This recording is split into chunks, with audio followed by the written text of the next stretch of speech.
पत्नीचा आशीर्वाद घेतला। आज उमेदवारी दाखल झाल्यानंतर, उमेदवारी डिक्लेअर झाल्यानंतर पहिल्यांदाच पंढरपूरमध्ये आलोय।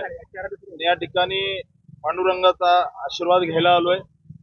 येत्या काळामध्ये माझ्या हातून समाजाची सेवा घडो, देशाची सेवा घडो आणि निश्चित मला विश्वास आहे की पांडुरंगाचा, विठ्ठल रुक्मिणीचा मला त्या ठिकाणी आशीर्वाद भेटेल आणि सोलापूर लोकसभेमध्ये भारतीय जनता पार्टीचा उमेदवार म्हणून मोठ्या मताधिक्याने त्या ठिकाणी मी विजयी होईल। प्रणितीताईंनी तुम्हाला पत्र लिहिलं होतं, तुम्ही पण त्यांना एक पत्र लिहिलं होतं। ते एक पत्र त्या कॉरिडॉर वासियांनी दिले की कॉरिडॉरच्या नावाखाली घरं उद्ध्वस्त होणार आहेत, तुम्ही या बाबतीत त्यांना काय दिलं?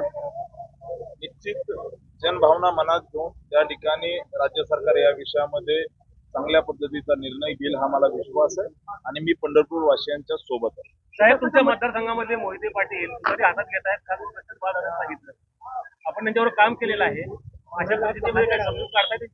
मी भारतीय जनता पार्टीचा अतिशय निष्ठावान कार्यकर्ता आहे। भारतीय जनता पार्टीची इच्छा तीच माझी इच्छा आणि भारतीय जनता पार्टीचा आदेश तोच माझा आदेश। बाकी पार्टी नेतृत्व, वरिष्ठ नेते त्या ठिकाणी चर्चा करतील, मार्ग निघेल असा मला विश्वास आहे।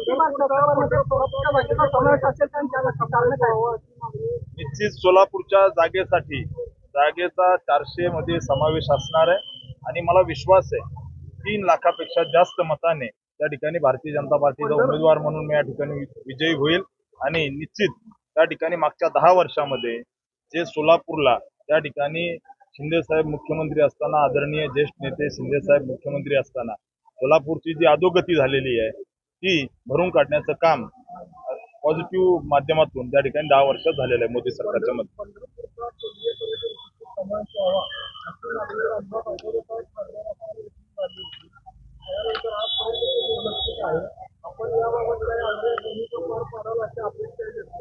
निश्चित या विषयामध्ये पंढरपूर केंद्रीय पर्यटन सूचीमध्ये जावं आणि पंढरपूर भारतातच नाही तर जगाच्या नकाशावर यावं यासाठी येत्या काळामध्ये सोलापूर लोकसभेचा खासदार म्हणून मी निश्चित चांगल्या पद्धतीने काम करेल आणि मला विश्वास आहे की पंढरपूर वासियांच्या ज्या काही इच्छा आकांक्षा आहेत पांडुरंगाच्या मंदिराबाबतीत त्या येत्या काळामध्ये पूर्ण करण्याचा अतिशय प्रामाणिक प्रयत्न करेल। पण सहयोगी पक्षाच्या लोकांना निमंत्रण नाही, नाराजी व्यक्त होते, त्यांच्याकडनं काय सांगाल? नाही, हे मला वाटतं चुकीचं आहे। सर्वांच्या संपर्कात आहे, सर्व पूर्ण ताकदीने माझ्या सोबत आहेत। महायुतीचे सर्व घटक पक्ष आमच्या सोबत आहेत। आज पांडुरंगाचं दर्शन घेतलंय, श्रद्धेय पंतांचं स्मृतीला त्या ठिकाणी मी घरी जाऊन अभिवादन करणार आहे आणि इथली सगळी जी महायुतीचे सर्व घटक पक्ष आहेत सर्वांशी फोनवर बोलणं झालंय। पूर्ण ताकदीने एका सामान्य परिवारातील उमेदवार म्हणून माझ्या मागे उभा आहेत आणि येत्या काळामध्ये सर्वजण त्या ठिकाणी खांद्याला खांदा लावून सोलापूर लोकसभेचा विकास करू हा मला विश्वास आहे। आपण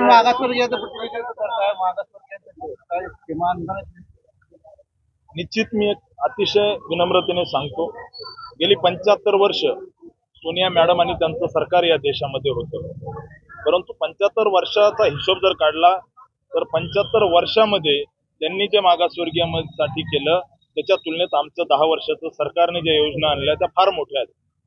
मागासवर्गीय किंवा सामान्यांचं जनमानस लिव्हिंग ऑफ स्टँडर्ड उंचावण्यासाठी निश्चित रूपाने त्या ठिकाणी अनेक योजना आणल्या आणि त्याचं एक्झिक्युशन झालं, फक्त कागदावर घोषणा झाल्या नाही। तर निश्चित मला विश्वास आहे की या ठिकाणी असणारा मागासवर्गीय, दलित, आदिवासी सर्वजण त्या ठिकाणी भारतीय जनता पार्टीच्या मागे उभे राहतील।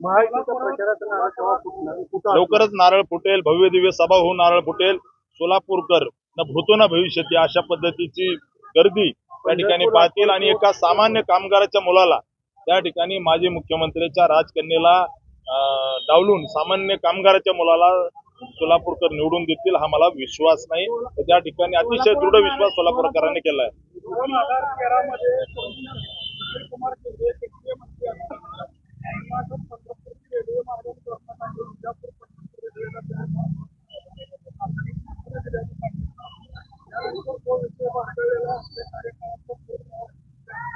ज्येष्ठ नेते आदरणीय सुशीलकुमार शिंदे साहेबांनी ठरवलं असतं तर काही करू शकले असते।